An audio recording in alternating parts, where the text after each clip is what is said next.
Hello साथियों, welcome to my YouTube channel Abhimanyu की class.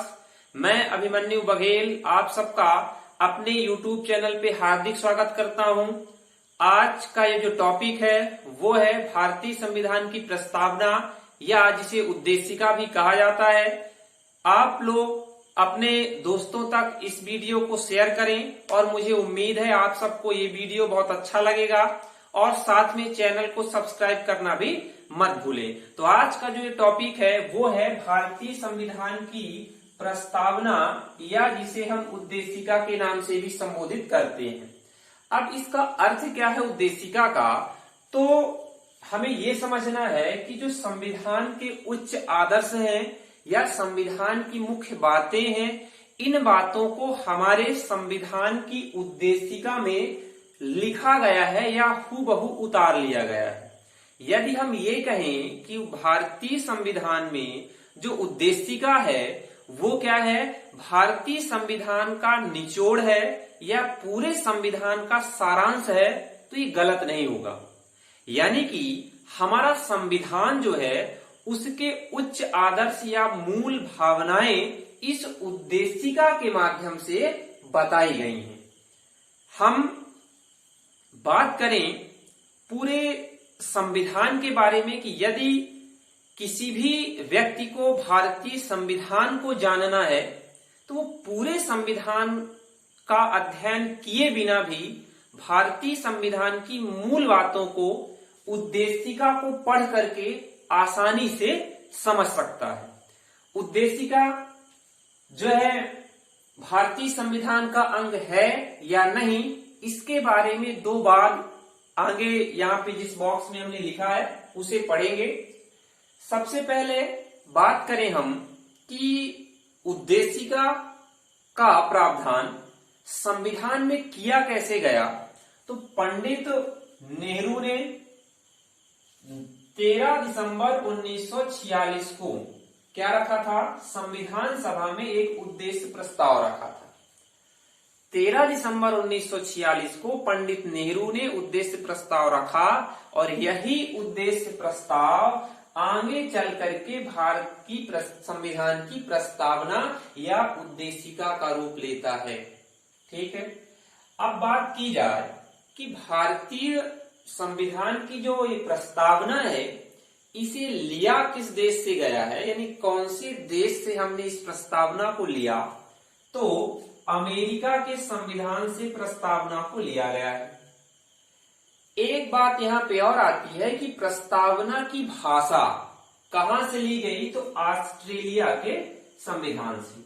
यहाँ पे ये दो बातों को याद रखिएगा कि प्रस्तावना कहां से ली गई, अमेरिका के संविधान से, और प्रस्तावना की भाषा ऑस्ट्रेलिया के संविधान से ली गई है। भाषा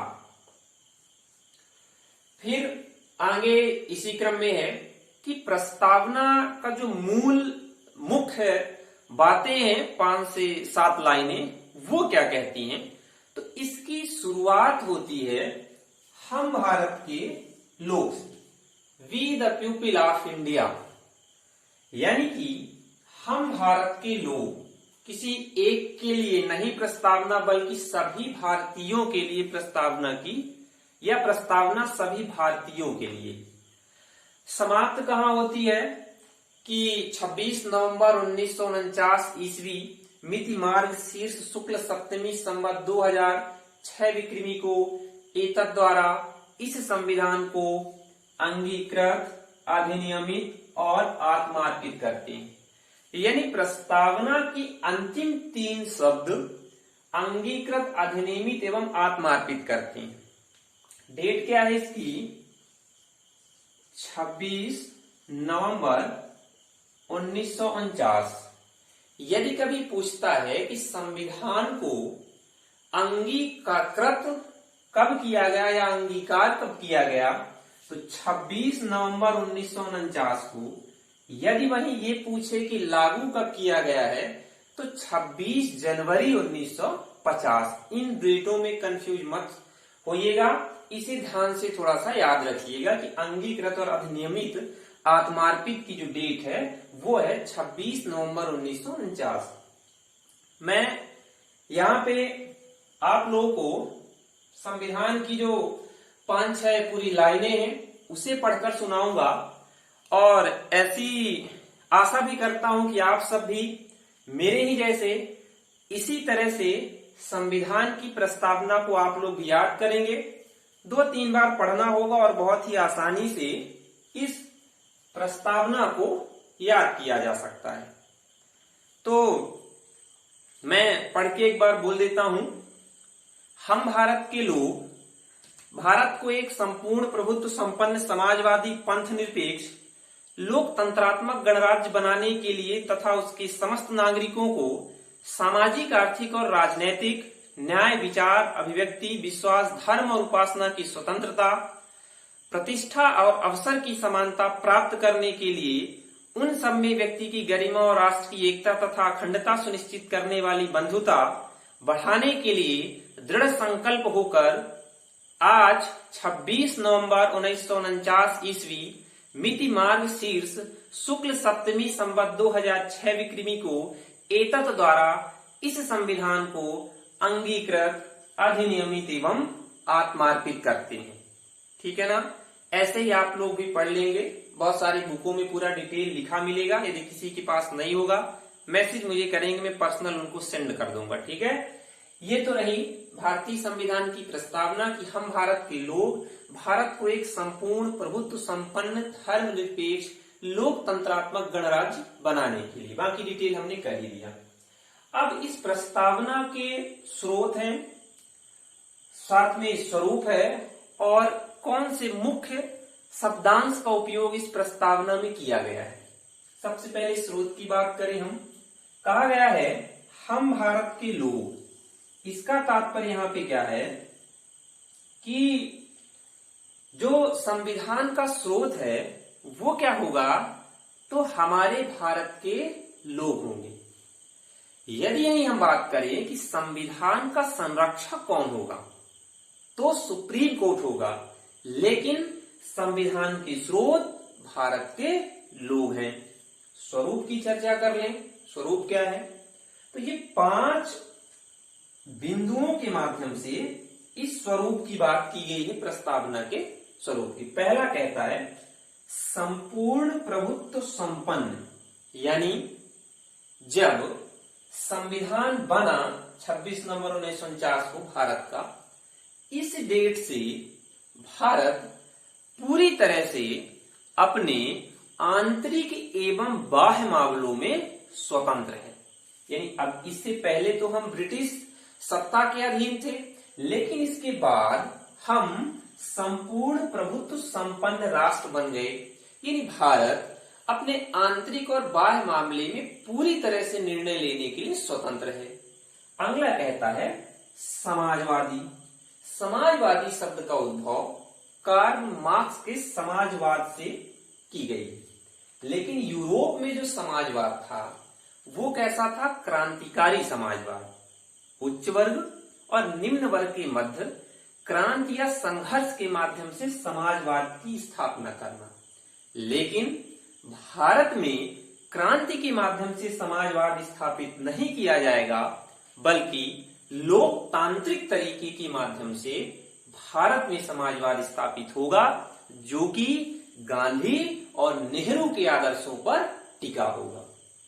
समाजवाद बात करता है समानता की, यानी गरीब और अमीर के बीच की जो खाई है उसको कैसे भरा जाए, ये कहलाता है समाजवाद। उसी का एक उदाहरण है हमारे भारत में आरक्षण। इसका भी उद्देश्य है गरीब और अमीरों के मध्य के अंतर को भरना।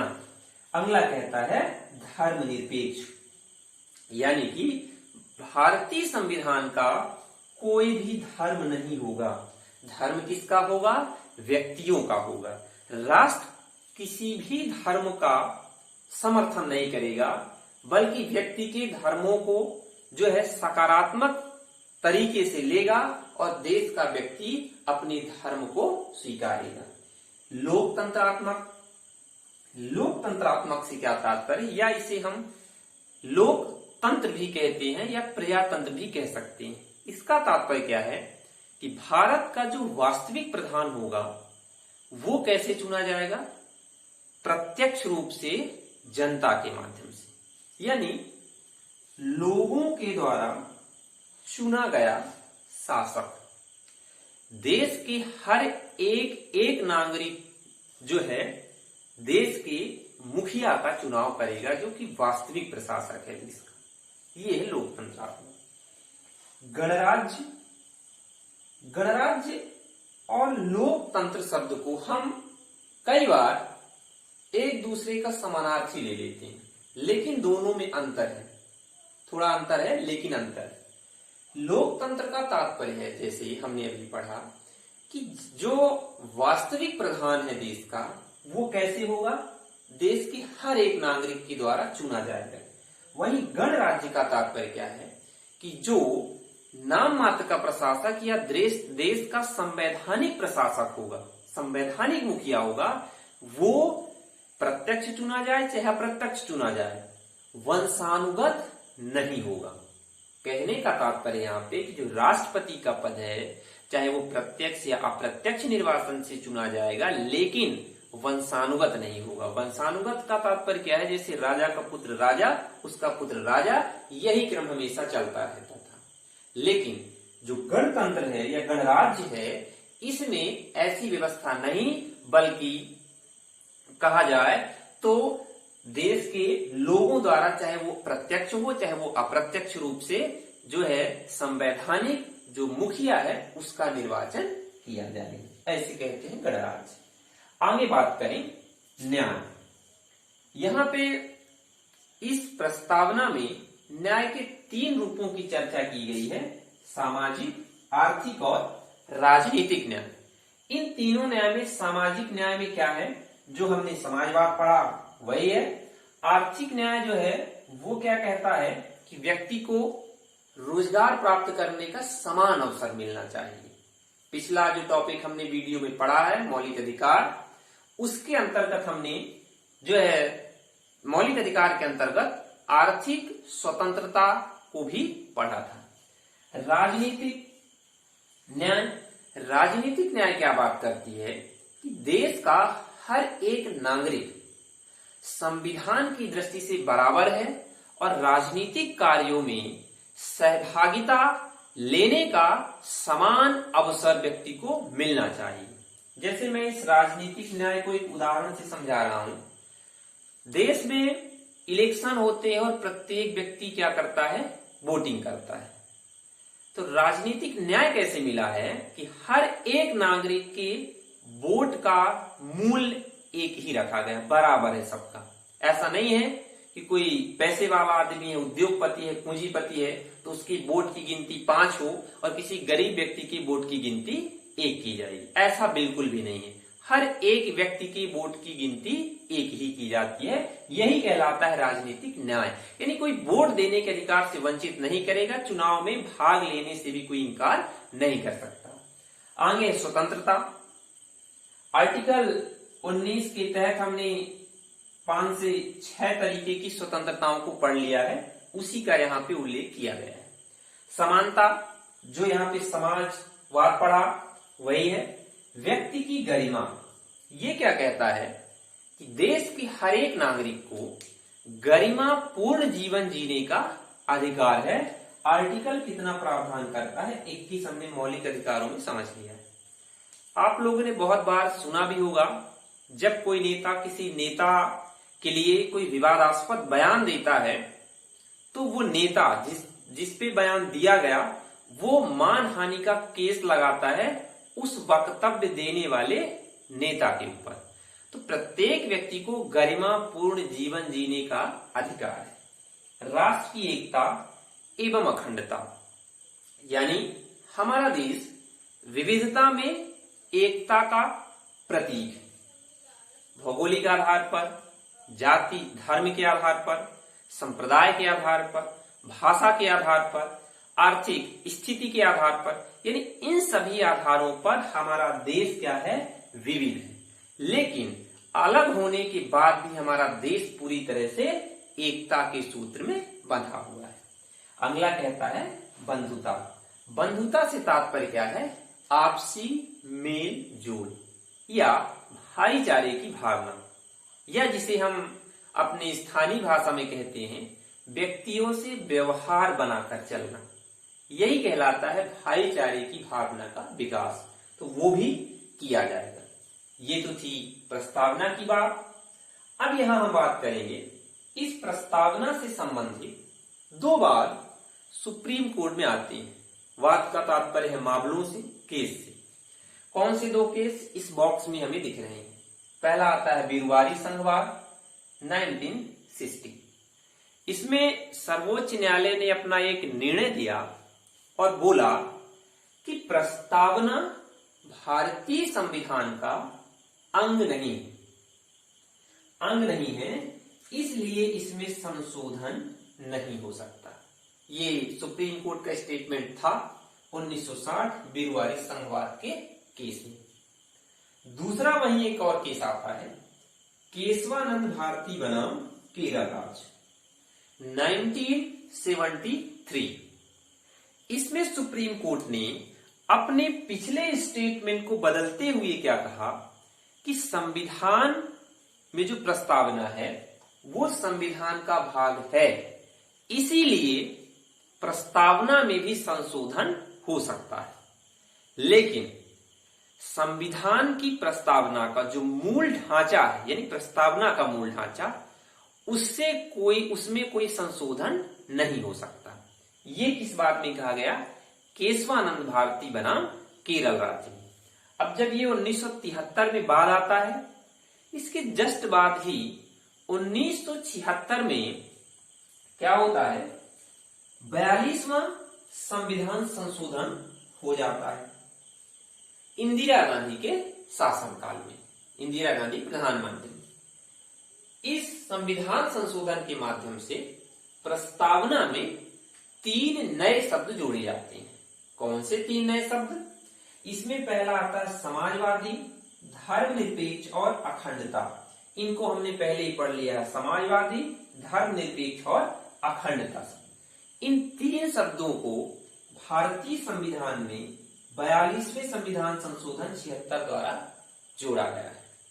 तो आज की इस वीडियो में हमने प्रस्तावना से रिलेटेड जितने भी और जिस भी एग्जाम में आने वाले क्वेश्चन हैं उन क्वेश्चन को कवर किया, या टॉपिक को हमने कवर किया। हमें ऐसी उम्मीद है आप सबको ये वीडियो बहुत पसंद आया होगा। आप सब अपने दोस्तों को वीडियो को अधिक से अधिक शेयर करिए और साथ में चैनल को सब्सक्राइब करना मत भूलिए। ये टॉपिक जो है बहुत ही सरल है और छोटा सा टॉपिक है। बहुत अच्छे से आप लोगों को समझ आ जाएगा। एक आध बार आप और इसे जो है वीडियो को दोबारा देखिएगा। और मेरे चैनल की तरफ से आप सभी को बहुत बहुत धन्यवाद।